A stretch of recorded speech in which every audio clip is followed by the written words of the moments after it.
Welcome to the Birth Journeys podcast. I'm your host, Kelly Hoff, BSN RN. I am a wife, a mother of two, and a nurse specializing in the care of women and newborns.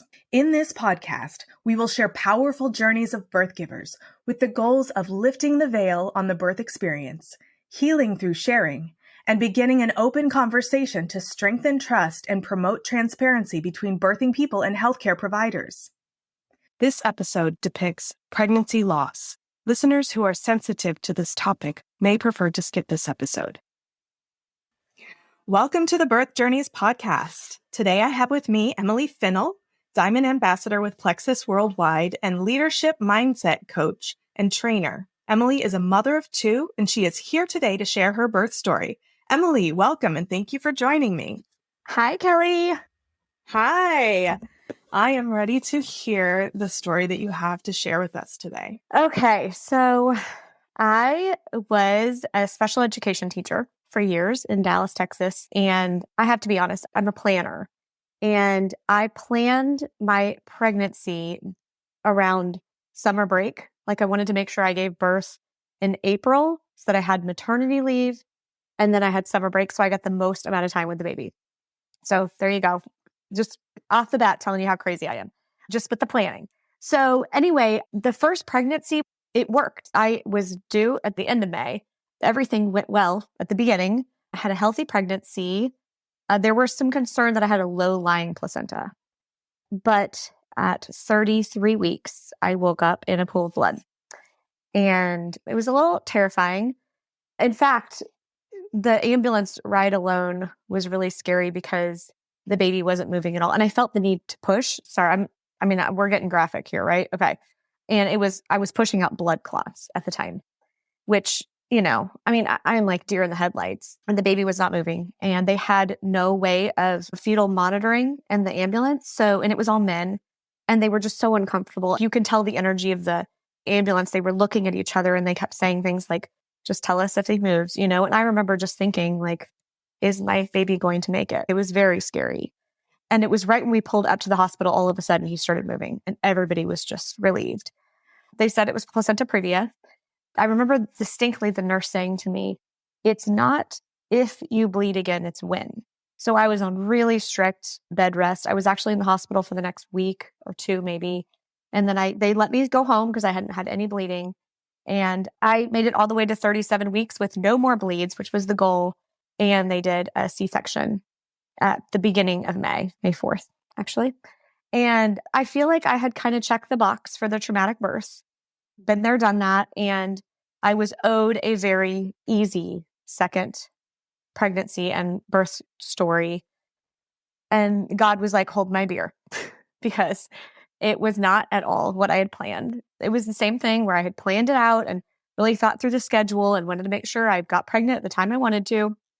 And looking back, I actually was pretty confident I was pregnant, but I wasn't the month before. So that was a little hard for me, just because, as a woman, when you have your heart set on it and you feel like, okay, this is it, and it wasn't, that was hard, but nothing compared to what was coming.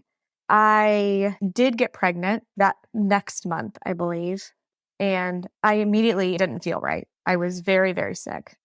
Now looking back, I think there was some intuition that there was something not right, but I didn't know. And I don't remember all the details. I was trying to go back and think through.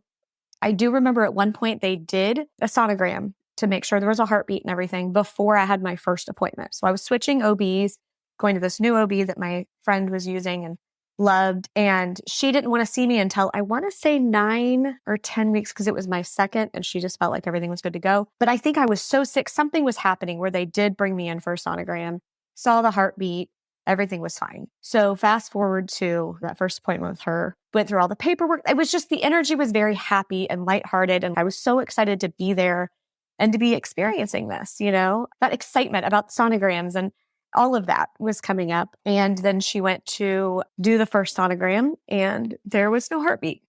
So that was shocking. And they sent me up to a specialist just to verify. They wanted to make sure that she wasn't just missing something, but the baby was measuring at, I think, 5 weeks, and it had been 5 weeks or 6 weeks, and it had been the week before that we had a heartbeat. So it was really hard, but the heart just got worse because I basically became a medical mystery. I scheduled the D&C, and when I went in for that, I bled. It was a really bad bleed.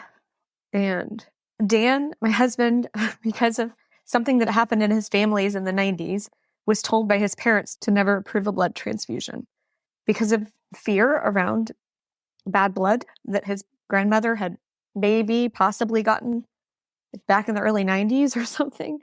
So that ended up being a really bad choice because they needed to give me blood and they weren't able to at the first D&C.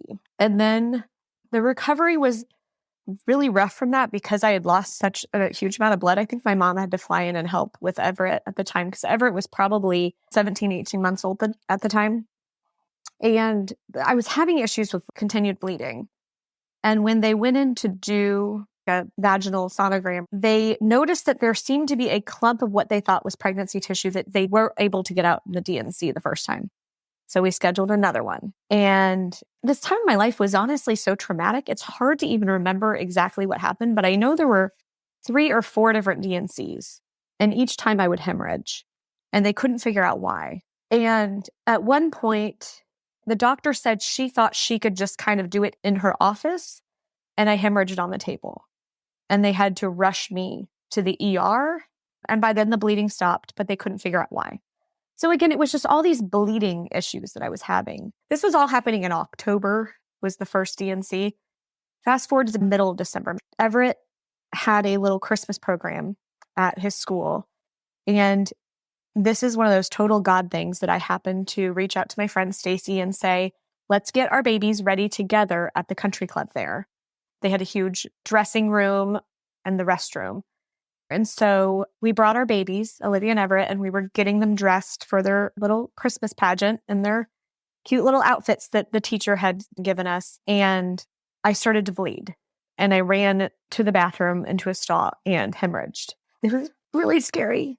And they had to take me by ambulance. And they were trying to figure out where the blood was coming from and why I continued to bleed. And there was a man there. I guess the tech, I don't know what his role was. He did a sonogram and he said to me, I am like a guardian angel for you because no one would know what this is, but I do because I've seen it before. He said it was an arterial vascular malformation in my uterus. At least that's what he was pretty confident that it was. And at that point, the only way they could get the bleeding to stop was to do I don't know what it's called. It's where they put a catheter in a balloon kind of, just to create pressure to stop the bleeding. So thankfully, they said if it weren't for this man being able to explain what was happening, they probably would have done an emergency hysterectomy. But instead, my doctor said, we're just going to put you in the ICU overnight and we're going to have you talk to a specialist tomorrow. And she did give me some space to process what was happening because the reality was settling in that we were not going to have any more children biologically.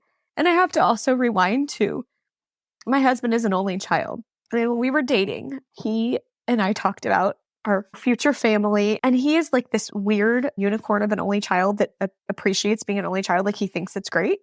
And I made it very clear to him that I will never only have one child. That's been such a core belief of mine. My brothers, I can't imagine. Here's my theory on it. Everybody's family is so crazy and you can't bear the burden of your own crazy family alone. Your siblings help you through life. And my brothers and I are just so close. So I just wanted my children to have the experience of siblings. It's just important to me. So in the ICU that night, actually, I was looking up adoption agencies, literally bleeding out. And I'm looking up adoption agencies because it gave me some sense of hope. Like there is a future, like there is something still to look forward to. Unfortunately, the story still isn't over because even after the hysterectomy, there was bleeding. And again, they couldn't figure out where it was coming from. And that was where I feel like a future and hope and that light at the end of the tunnel seemed to dim to a point where the only answer that I could see was death. Because when nobody knows what's wrong with you, it feels so lonely. And you start just assuming that there's something really wrong. And now, in hindsight, when I look back on that time, it's so silly. I was just having these little hemorrhages and there was obviously doctors who would find a solution and it would be okay. But one of the bleeds, they had taken me back to the hospital again, because when you wake up in a pool of blood, it's just terrifying. And I remember sitting in my hospital bed and looking at my husband, who was playing Angry Birds on his phone, because that's what he did, because we sat in hospital rooms so often. And I remember thinking about him being a single dad and raising Everett by himself, because I didn't see how I would survive it. And that was probably one of the darkest moments of my life. And fortunately, that also happened to be the hospital visit where they finally found the issue and were able to resolve it. And it just had to do with the way that there was a vein that was like dripping blood, and it would just pool and then it would come out. And they just had to sew it back up and make it in a way where there was no more. And it worked. And that was the shift into true healing and recovery.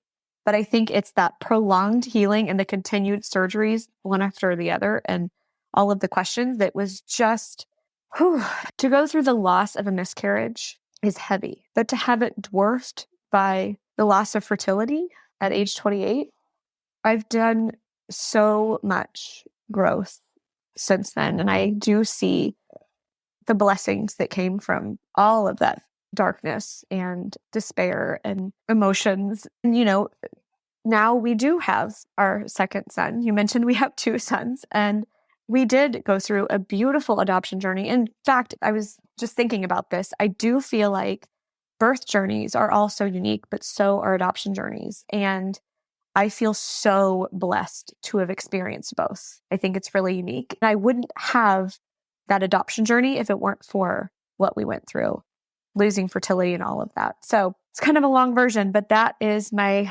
story. Thank you, Emily. So you talked about the growth that you've experienced since then. How did you begin that journey to dig yourself out of that dark space? I think when challenging things happen, that's the ripe space for faith to grow. And I think it would definitely be explained as a faith journey, and that going through that experience that I did wasn't all for none. I feel like it brought my husband and I closer together. It made me appreciate being a mother. And, an adoption journey, when you give birth, it is that 9 months, and you're experiencing every stage of it. And there is this shared experience with other women. When you're 4 months, you remember what it was like to be 4 months, and 6 months. And, you remember that third trimester and how that felt. Like, it's this shared experience. But with adoption, you are literally waiting for the phone to ring. And you could be a mom in like hours, like days. It's just a different experience. So I think that experiencing childbirth and then the loss of my fertility created this space for me to be willing to go wholeheartedly into my adoption journey. And it's a different level of trust, right? Like a real free fall into God's plan. And you have to build a really strong foundation of faith to be able to do that free fall. Because, we could do a whole other episode on just the adoption journey, because it was a very unique experience. And it really tested my faith in a lot of different ways as well. And I think I also just have the attitude of, I always look at every experience in my life as you either win or you learn, and there were so many things that I learned. And I'm able to empathize with people going through hard times to a different level than if I hadn't experienced what I experienced. So in between the time that you had the loss and the time that you started the adoption process, did you lean mostly on the church? Did you have a therapist? Did you try any medication? Did you have a support system? So it's funny because, when I look back at that specific chapter, it was actually pretty deep in some, I would say, debilitating anxiety. The one thing I think I did right was I allowed myself to experience all of the emotions. I really felt it. I remember standing in front of the mirror and looking at myself and feeling physically like there was this gaping hole where my womb was. It felt like this deep sense of grief. And I remember just allowing myself to sit in it, like allowing myself to feel that. and process it. And I cried a lot. I read books. I went through all the stages of grief, right? I remember being really angry at God.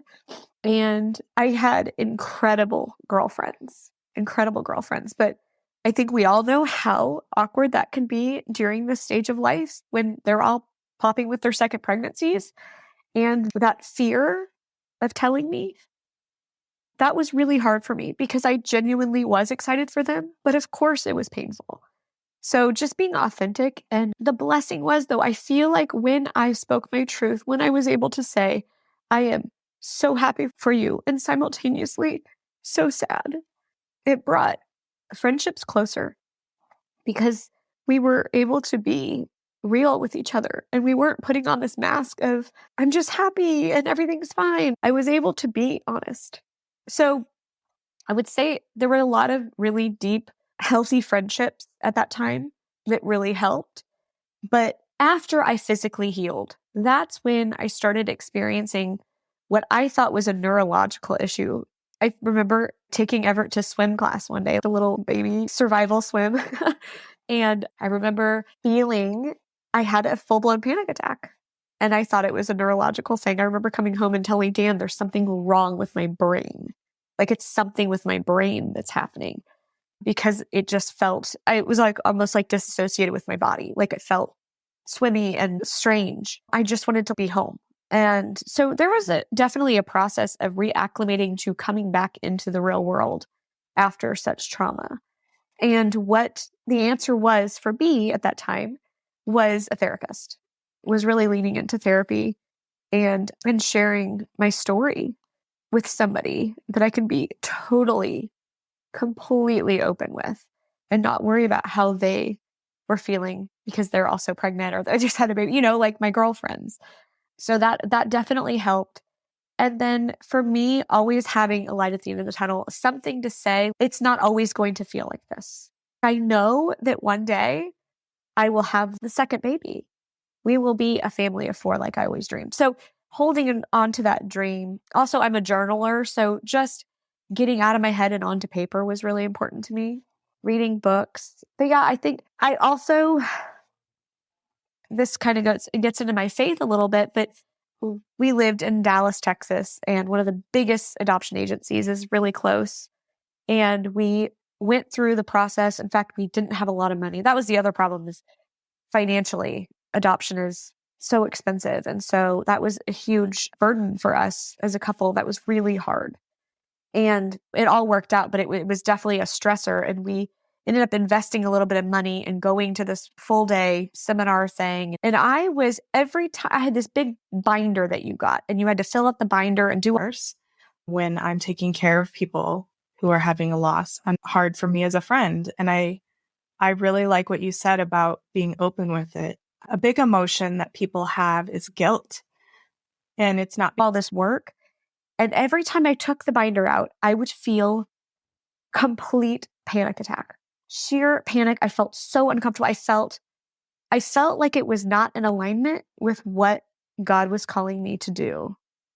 And it was really hard because we had invested some money. We had already invested the money. So to step away from that and say, like, this isn't ringing true to me, this is not where we're supposed to be, that was definitely hard.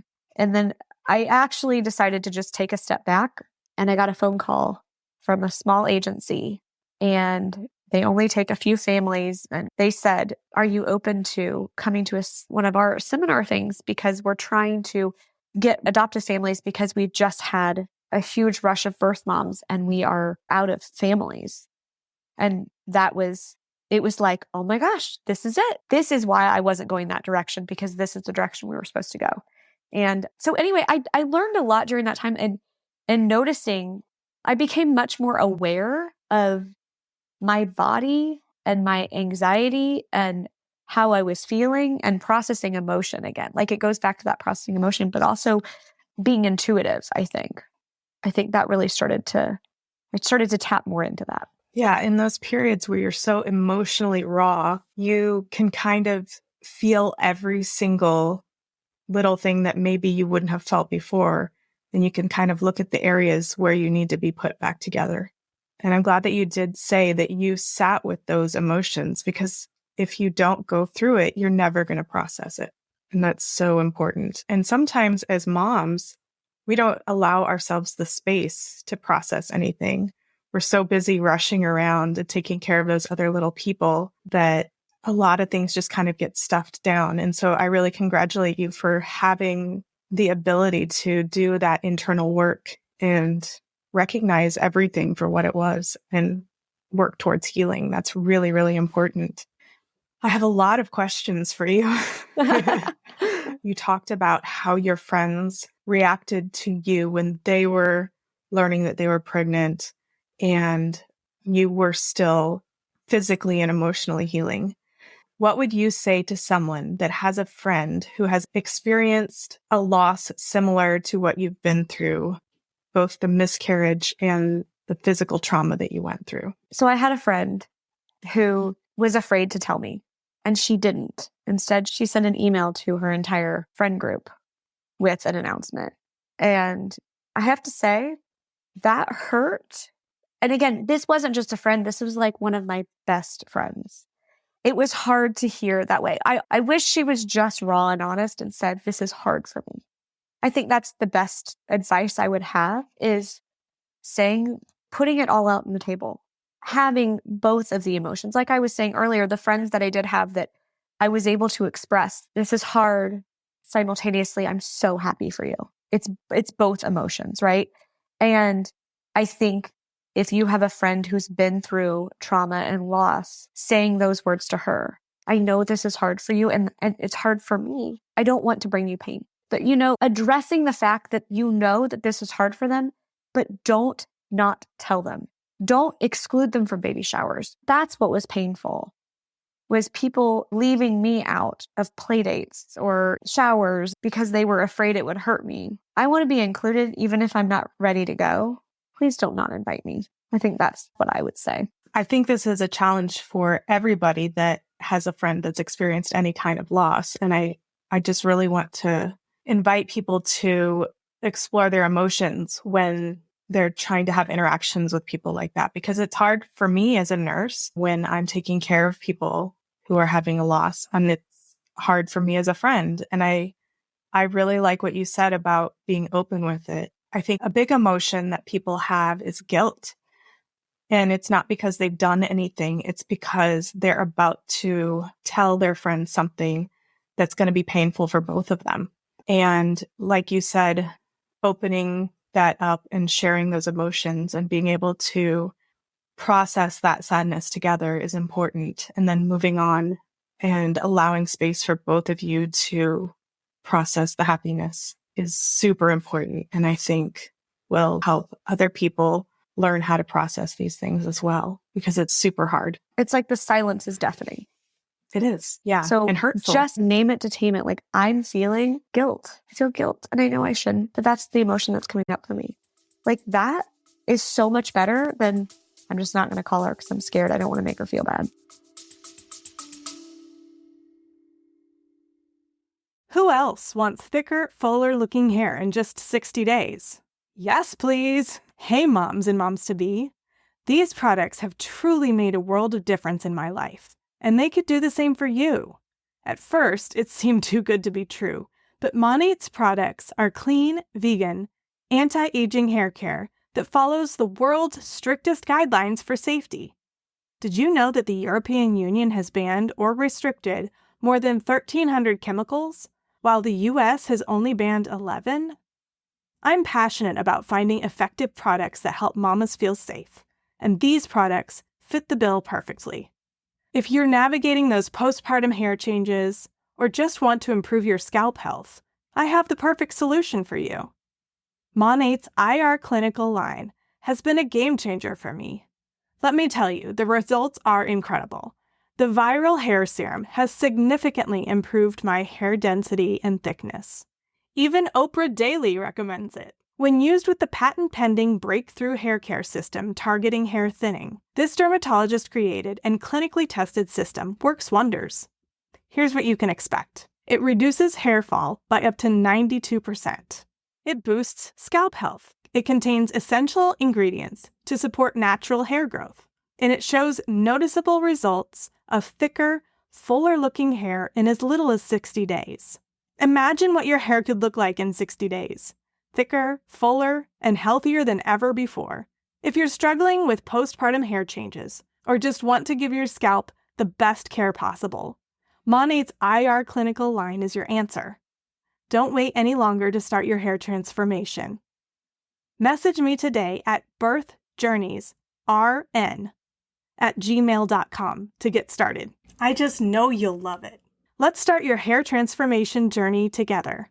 The results mentioned are based on a hair breakage study utilizing combing and brushing. The data for the IR Clinical Hair Thinning Defense Scalp Serum is derived from a study involving 39 women ages 18 to 70, which was supervised and evaluated by a dermatologist. Results regarding hair fiber diameter were determined through instrumental testing following the application of the IR Clinical Hair Thinning Defense Scalp Serum. Yeah. And also giving you a heads up to emotionally prepare you for the announcing to the other friends. Yeah. So my other question for you is, if you could go back in either of your pregnancies and talk to Emily, what would you want to say to her? See, I've thought about this before. I feel like with the first pregnancy, I would just want her to relax and trust, because I didn't really get into it, but I definitely had some postpartum anxiety. I had never experienced anxiety really at all in my life until the hormones of pregnancy and childbirth. I mean, honestly, it was like a night and day switch for me. Because, I mean, when we talk about what women don't know, what you don't realize your body is going to go through, those hormones are strong.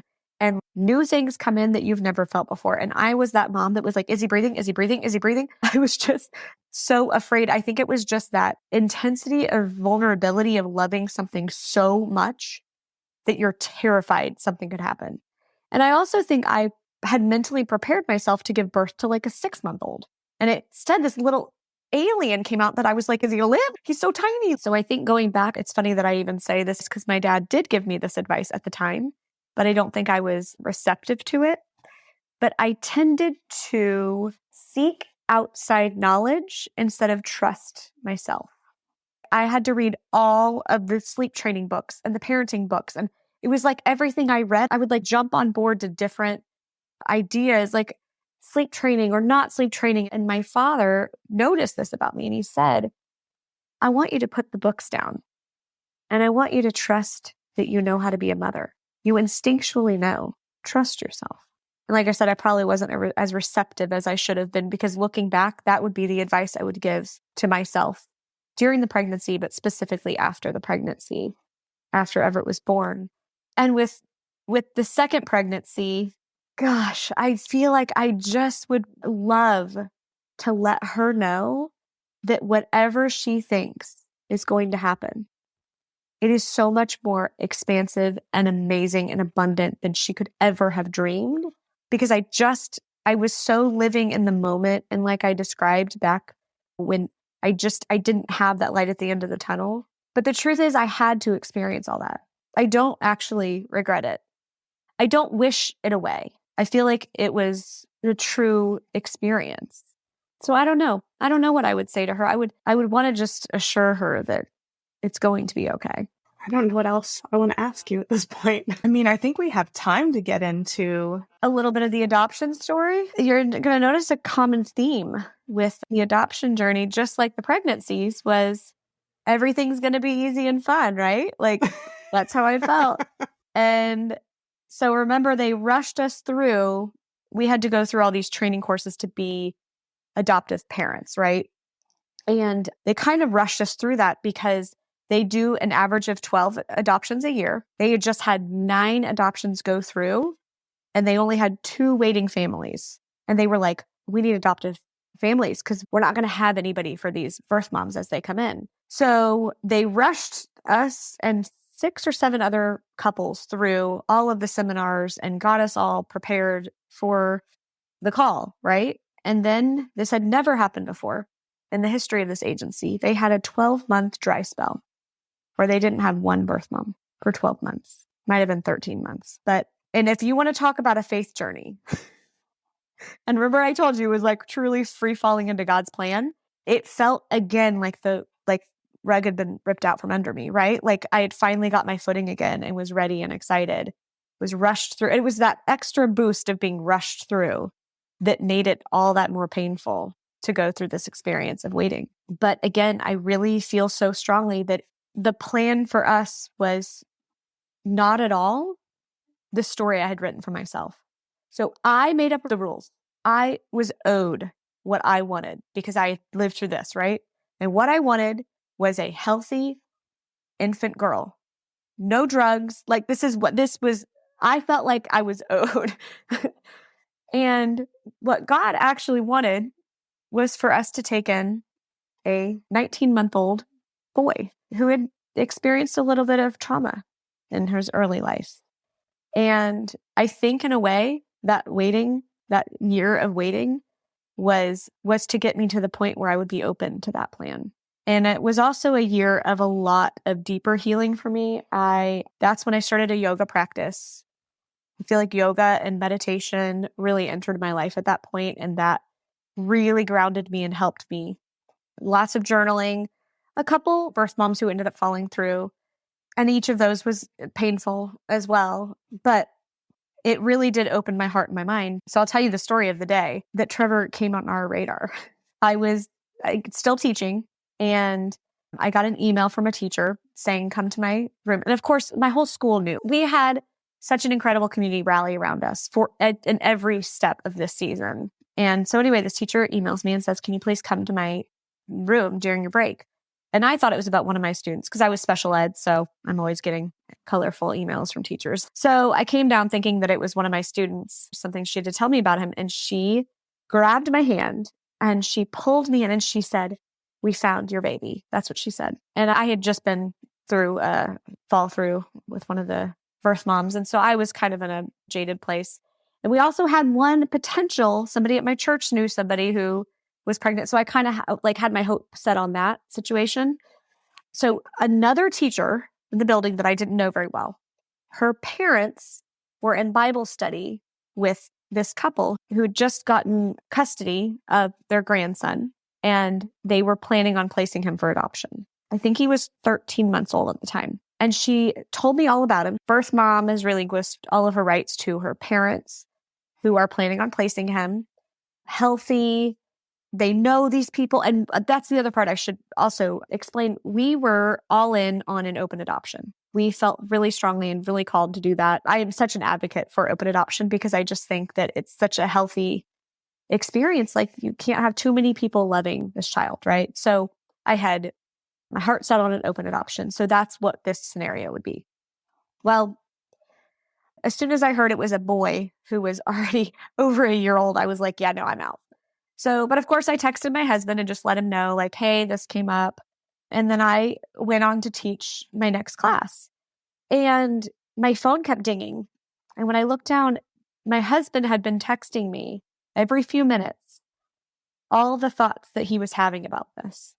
And at first it was like, yeah, it doesn't seem like it's the right fit. Then a few minutes later it was, but wait, he would almost be out of diapers. But wait, he would be closer to Everett's age. But wait, he would be out of bottles. But wait, we could fast forward through all the baby stuff. It was like he was talking himself into it and texting me all of his thoughts. So by the time I got out of school that day, I was sitting there thinking, could we do this? Like, what? This is crazy. Could we really adopt a little boy? And then I was secretively given a photo of this little boy. And in fact, the grandparents didn't know that until way after the adoption. But he was the cutest little thing. Blonde hair, brown eyes, just so cute. And the smile. I just remember seeing his smile and thinking like, he is really adorable. And so we decided to just at least open ourselves up to the opportunity of what if this is our son. And anyway, long story endless, it was a very long journey because these grandparents were extremely connected to him. And the open adoption part was so important to them. But not only that, it was important that they would be in our older son's life as well and be thought of as grandparents for both boys. And there was a lot of fear around that, I think, specifically for her. That was a lot. That was a whole stepping into a range of trust that she wasn't willing to do until she really could build the trust up. And I was impatient because I just wanted her to trust us. So it was a faith journey on both parts. But I have to tell you, fast forward, we wouldn't be where we are in our lives without the grandparents. And we actually are incredibly close to them. In fact, we've taken them to Hawaii, taken them on a few beach vacations. They come up and see us because now we didn't move out of state, which was a big step for them years later. And they come to see us. I think she flies in next week again. We fly them up every couple months. They really are incredible gifts to us. Like, we just love them. And so we're kind of on a very extreme open adoption situation. So anyway, that is a little bit about our adoption story. Yeah, I loved watching that story unfold in real time when it happened. I don't know if I ever knew all the little details, but I know that it was definitely, it was a journey. It seemed like it took forever. At least, I mean, I'm sure it felt like it took forever for you. From my end, it also felt like it took forever. Well, I have to tell you a funny story about that. The day we met, our very first, what they call interview. So we're interviewing them simultaneously. They're interviewing us, right? To see if it's a good fit. And as I'm walking out the door to this interview, I had Snapfish or something. It's like where you make books. I had thrown a couple pictures and just to see the quality, to see if I liked that platform to make family photo albums. And on the way out the door, I just instinctively grabbed the book that I had made so that they could see a snippet of like what our lives were like. So we're at the interview, we're meeting them, we're doing like initial stories to how we got to this point. And I said, oh, I have this book that I made that has just a few pictures of our lives. And the first page was a picture of our church, because that was a really big part of our lives at that season. And they looked at it and she said, oh my God, you're not going to believe this. She said, that's the church we were married in. And I was like, oh my gosh. And then she turned the next page and said, is that Chris Vetter? And I said, yeah, they're our best friends. She said, her older brother, those are our best friends. So literally their best friends that they grew up vacationing with their children are the older brother of our best friends that we're growing up vacationing our children with. So it was all these little God winks, right? And the interview went so well that I walked out and we kind of sat in the parking lot with our case manager. Her name was Elizabeth. And I looked at her and I said, mark my words, they're going to cancel the rest of their interviews and we are his family. I just knew it right then. Years later, we find out that as soon as we left that room, the grandfather looked at their case manager and said, cancel the rest of our interviews. That's the family. But she was just not ready. Again, that step of trust was too big of a jump for her. This was so emotional for her. And anyway, it's funny to look back now and see that, and we talk about that often, that moment of him being able to jump in with full faith and just knowing, and me just knowing. I wasn't angry at all for her to have to go through what she went through to finally come to the point where she trusted us enough. Can you imagine? No. I mean, and the other part of it that's a really beautiful story is that she was struggling with a lot of health challenges at the time, and she just knew she couldn't care for. That's why they weren't giving him up. They were genuinely wanting the best for him. It was very selfless, but also with her health, there was a lot of fear of her not being there. And she's had an extraordinary healing journey since we've known each other. And it's just amazing. I'm just so glad that you shared your story. I think it is a very inspiring story that will resonate with a lot of people. And I really appreciate you being so vulnerable and open. Well, thank you for asking me. I think that there's so many women that need to hear what you're sharing in these stories. Yeah. Thank you so much for tuning into my podcast. If you enjoyed what you heard, make sure you hit that subscribe button so you don't miss out on future episodes. Don't forget to share the podcast with a friend who can benefit from the valuable insights that we share here. And if you could take a moment to leave a 5-star rating and review, it would mean the world to me. If you're ready to work one-on-one with me to embark on a transformational journey towards a confident and empowered hospital birth experience, go to kellyhoff.com kellyhoff.com/empowered and enroll in my Empowered Hospital Birth Coaching Program. Together, we'll create a roadmap to a birth experience that you'll cherish forever. That's kellyhoff.com/empowered. Let's make your birth experience extraordinary.